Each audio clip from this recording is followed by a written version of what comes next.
This podcast is brought to you with the kind support of Plutus Capital, a female-run investment management firm based in Evanston, Illinois, which works with clients on a wide variety of mandates such as custom diversity solutions, manager due diligence, diversified hedge fund to fund allocations, and advisory services. I find too much accuracy a bit disturbing. I think investment is about understanding boundaries rather than absolute certainty about a particular number or point. It's about managing risk, not about understanding absolutely what the future will look like. In an industry which prizes conviction, find out why humility and accepting uncertainty might just be the way forward.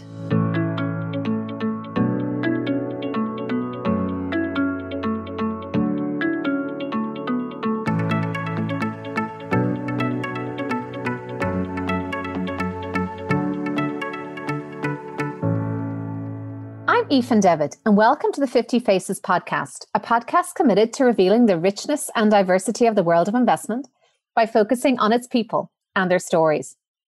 I'm joined today by David Miller, who is an executive director at Quilter Cheviot, where he manages £1.1 billion in client funds. He's been in the business for 40 years and is the author of the 7-year-old Diary of a Fund Manager weekly diary, which has a readership of over 15,000 throughout 57 countries. Welcome, David. Thank you for joining me today. Thank you. It's an absolute pleasure. So you've had a long and varied career. And can you talk us through your journey into the investment world, and did it take any surprising turns along the way? Well, it's going back a long time now. I joined the investment world completely by accident. I think a lot of things in life are accidental. But I was studying natural sciences in Cambridge, specializing in organic chemistry.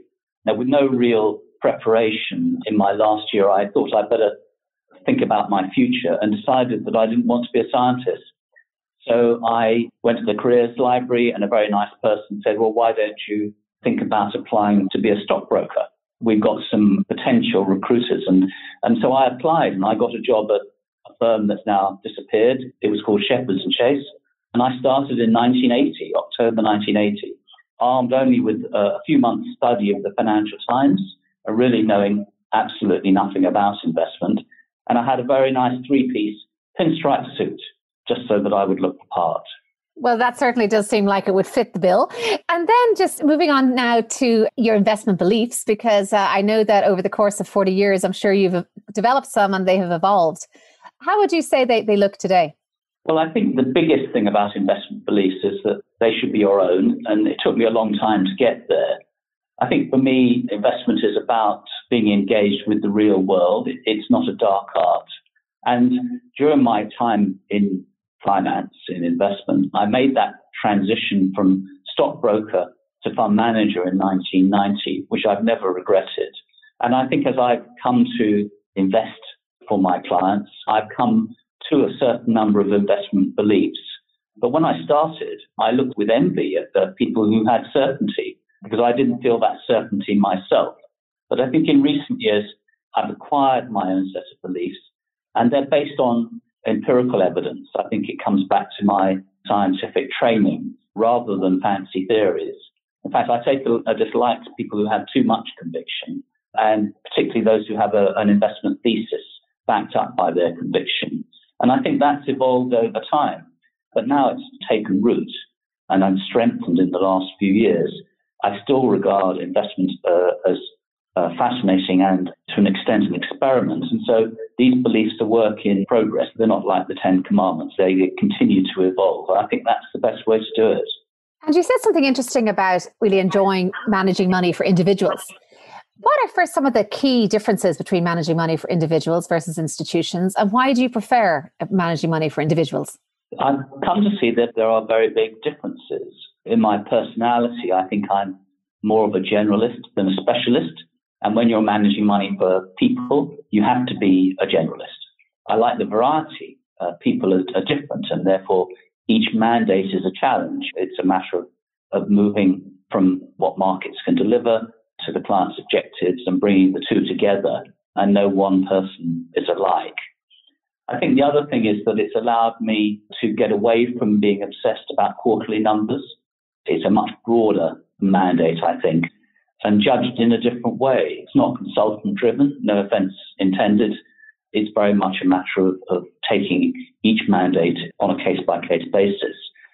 I also think that there is a greater sense of absolute return rather than relative. And as we know, that goes in and out of fashion in the institutional world, but it's been ever present within the private client world. And developing good investment techniques, bringing institutional standards to private clients, I think is something that I think is very important. And it's been, part of what I've done over the years. And do you ever feel that individuals have more of a focus on capital preservation? And I have a second follow-up question to what you just said, is that are fund managers, are they sufficiently adapted to focusing on that absolute return? Because it still seems to me that many fund managers still harp on about their relative return, even if their fund has lost money in absolute terms. People don't like losing their money. So you made the point about preservation of capital. Mostly people want to stay wealthy. They don't want to multiply their wealth by factors of 10 by taking risks that could lead to a complete loss of capital. They're quite conservative in that way, but they're also far-sighted. People know that they're investing for the longer term, and they're prepared to accept volatility, short-term volatility, perhaps more than the institutions are prepared to accept. So that could be an answer to the capital preservation issue. It's not a longer-term issue. Perhaps institutions are more concerned about the short-term volatility.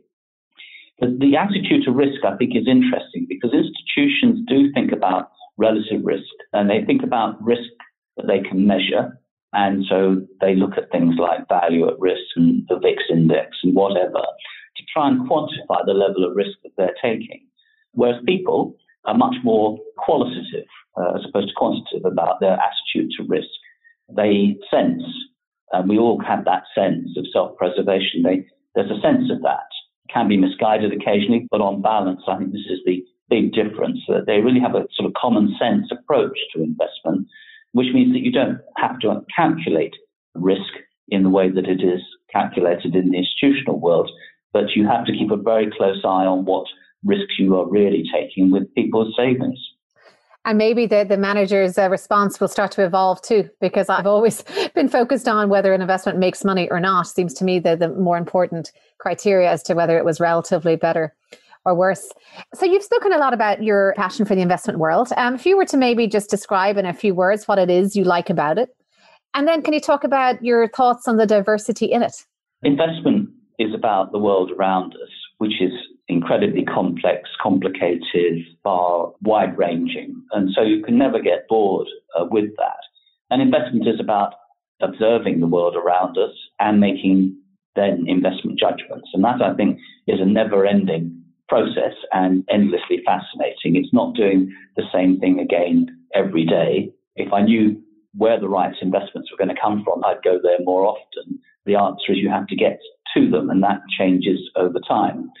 So it's never going to stop being interesting. Bored with London, bored with life. That phrase comes to mind. And I think that's great because a lot of people in their jobs find after a period of time that it becomes very much the same. And you can see it when you're talking to them, meeting them, that they lose that sense of excitement about what they do. They're essentially going through the motions. And I don't think the investment world allows you to do that. I think you're found out if you do that pretty quickly because the numbers matter. I think you said, is it a diverse place, the investment world? I think it is. It's a tough place to be. It's an expensive place to be if you don't know yourself. Personality and charm are nice, but at the end of the day, it's the numbers matter. I've always felt that the investment world is open to those with talent and ambition, and I think probably more open and diverse than it maybe has its reputation. As I said, it's about the results, and it's hard to hide behind a bad set of numbers. It's changed hugely. When I first started work at Shepherds and Chase, the partner that I worked for was a lady called Hilary Root, and she was one of the first group of women who became members of the stock exchange, and I think it was 1973. Just shows how far we have come in that period. I think that diversity has increased out of all proportion in the intervening 40 years that I've been involved. And I think it's a trend that's just going to continue. the challenge for all of us who think about these things is to make sure that it remains open to people who want to join. Those who work within it pretty soon find that they're judged by their results. My experience of industry is that it's been a lot harder. It's a less diverse place than the financial world. But again, that is changing. It certainly is changing. And then just before we move to some more of your personal story, you've been in investments, you said, for over 40 years. There must have been some setbacks, some investment mistakes, and some challenges along that time. Are there any that you've learned from that you can share? I'm always making mistakes. I think if you don't make mistakes, it's because you're not taking any risks. So each of those mistakes as I've gone along, whether it's in investment terms or career terms, have been an opportunity to reassess and move on.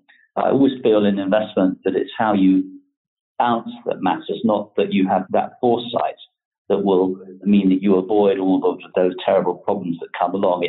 It's what do you do the day after? Can you remain rational, thoughtful? Can you continue to make sensible decisions with new circumstances? And that, I think, is the key to it. So, no specific mistakes. I think it's just a long stream of them. But at the end of the day, it's what you do with them. And I think that, again, is an attitude of mine. Some people can do that and some people can't. You have to be able to change your mind when the facts change and then make sensible judgments about what you're going to do next, rather than, as I do find, people spend endless amounts of time explaining why they were right, even though they were wrong. And they continue to do that for quite some time after they're clearly in the wrong position. And I think that's an expensive investment strategy. I just don't think that's the right way to do it. You have to be upfront about it to yourself and to anyone else who cares to listen, and move on from there. That's a very sound advice there. Going back now to your personal journey, who were some of the key people who influenced you along the way? Well, that's a tough one. So many have along the way, but I didn't go to work in my early days with some investment guru who I can say, that was the person who got me to where I am now in terms of my opinions. So if it doesn't sound too arrogant, I don't think there's one person that I could identify as a key influencer. To an extent, that's a strength, because as I've made things up as I've gone along, learning, as I said, from mistakes, from experiences, and I have to say I've had a few successes as well, which I'm happy to learn from. But you get to your own views, absolutely critical to get your own view of why things are the way they are and what you're going to do about it. Because then you have judgment, you turn that into implementation. That's the investment world. And the great thing about having your own view is that these are truths that you can then change, and you know why you're going to change your mind. You have to change your mind, and it's from a position of strength as opposed to waiting for somebody else to change their mind. I think that's the right way to do it. So influence, of course, it's a big world out there, but at the end of the day, in investment, you have to make up your own mind about what matters and what doesn't. Speaking about your own mind, you've had this diary, you mentioned, for 7 years as a weekly diary. Can you speak about the thought process that you go through in keeping that diary and the kind of discipline it creates, and how it impacts how you work with clients and just develop your views? Well, what happened is that I did the traditional thing in my career, that I moved into management in my 40s for about 7 years, and gradually one becomes connected to other things rather than investment, which I didn't, at the end of the day, really like. So I went back to investment management in my late 40s, and I had to get myself back up to speed. And so I started to study and write, initially on a monthly basis. But then 7 years ago, I just decided, really because there was an opportunity on a redesigned website at Quilter Cheviot to start writing a weekly note, which might sound like hard work because it's weekly rather than monthly or quarterly or whatever. But in fact, I've found it easier to do it, and I've now been doing it for 7 years and just published number 328. And that means that I write something most weeks. It's usually 800,000 words and something like that. And the process has become part of the way in which I work. It's become part of my investment process with all the influences that matter in terms of input from analysts and colleagues and the outside world. But it's become my process. And what I do is that I find that I read for purpose, I listen for purpose, I look around for purpose, and I just make a few notes as I go along with no clear idea about what the diary is going to be about. And I think that is critical. There's no set agenda. It's basically the diary of a fund manager. It's what's on my mind and what have I been up to and what am I thinking about. So those notes coalesce into a very scrappy piece of paper, one side at the end of the week. I just put my thoughts down on that page. And then on Monday morning, I get up early and I actually, in a very old-fashioned way, pull out a fountain pen and a plain sheet of paper in front of me and start writing. And I find that the ideas that have come together over the week, some of them obviously connected to previous weeks and months and years back, but they've come together into creating an opinion. And if you have to express an opinion, which I do on a weekly basis, it is a focus. And again, it comes to having an opinion so that as things change, you can change your mind. I liken it to going to the mental gym every week. It certainly made me a lot fitter over the last few years mentally than I was, better informed because I've had to think about things, and perhaps even a bit smarter, who can say. And the other thing about the diary, which is why it's become so important to me as an investor, is that I get feedback from readers. These readers are people in different countries. They're outside the financial world. It's not a matter of group speak. And you get insights into so many things, or I get insights into so many things. And I think it's pure gold dust when it comes to making investment judgments. So it's something that I really enjoy doing. It's become part of the day job, even though I don't let it interfere with the day job. And it remains, I hasten to add, an entirely voluntary activity, but I wouldn't change it. I intend to continue writing. That's wonderful. And the image of you with the fountain pen in your hand, I think, will now stick with me whenever I open the diary. And it is wonderful just to the regularity with which you bring it out. Have you always journaled in other parts of your life? Some people keep a daily journal. Was that a practice that you had? No, not at all. I mean, some people do that, and it's not something I've ever done. I occasionally think about great diarists and how they've managed to record so much, so regularly, and think this is a wonderful thing. But for me, this is separate, this is different. It was a new venture for me, which I started in my 50s. It's never too late to change. And I like to think I can write now. I'd be practicing. I've written more words than Pride and Prejudice, and I'm on my way to War and Peace. I think it's wonderful to be able to do it, and I would encourage everyone to try. It also has a purpose, and it means that I can go back and look at myself in investment management terms 5 years back and now 7 years back and see, what's changed, what hasn't changed. And that is it makes you honest. You can't get away from what you thought and wrote in the past, as a politician might try to, because it's there in black and white, and you can't get away from it. But that is a leaping off point into the future. And if investment is about anything, it's about honesty. If you're going to make judgments about the unknowable future that we're all facing up to. Very well put. So my last question is around any advice you might have for your younger self. Is there anything you know now you wish you had known 40 years ago? Well, of course, callow youth that I was. So I don't want to sound as if I know it all now or that experience is everything. But it took me a long time to believe in myself. I tended to think that other people were better informed than me. And to an extent, as a journalist, that was going to be the case about specific areas. But I think the experience that I've gained has shown me that there's no such thing as a stupid question, and that you have to ask people those questions if you're to understand whether they know what they're talking about, they know what they're doing.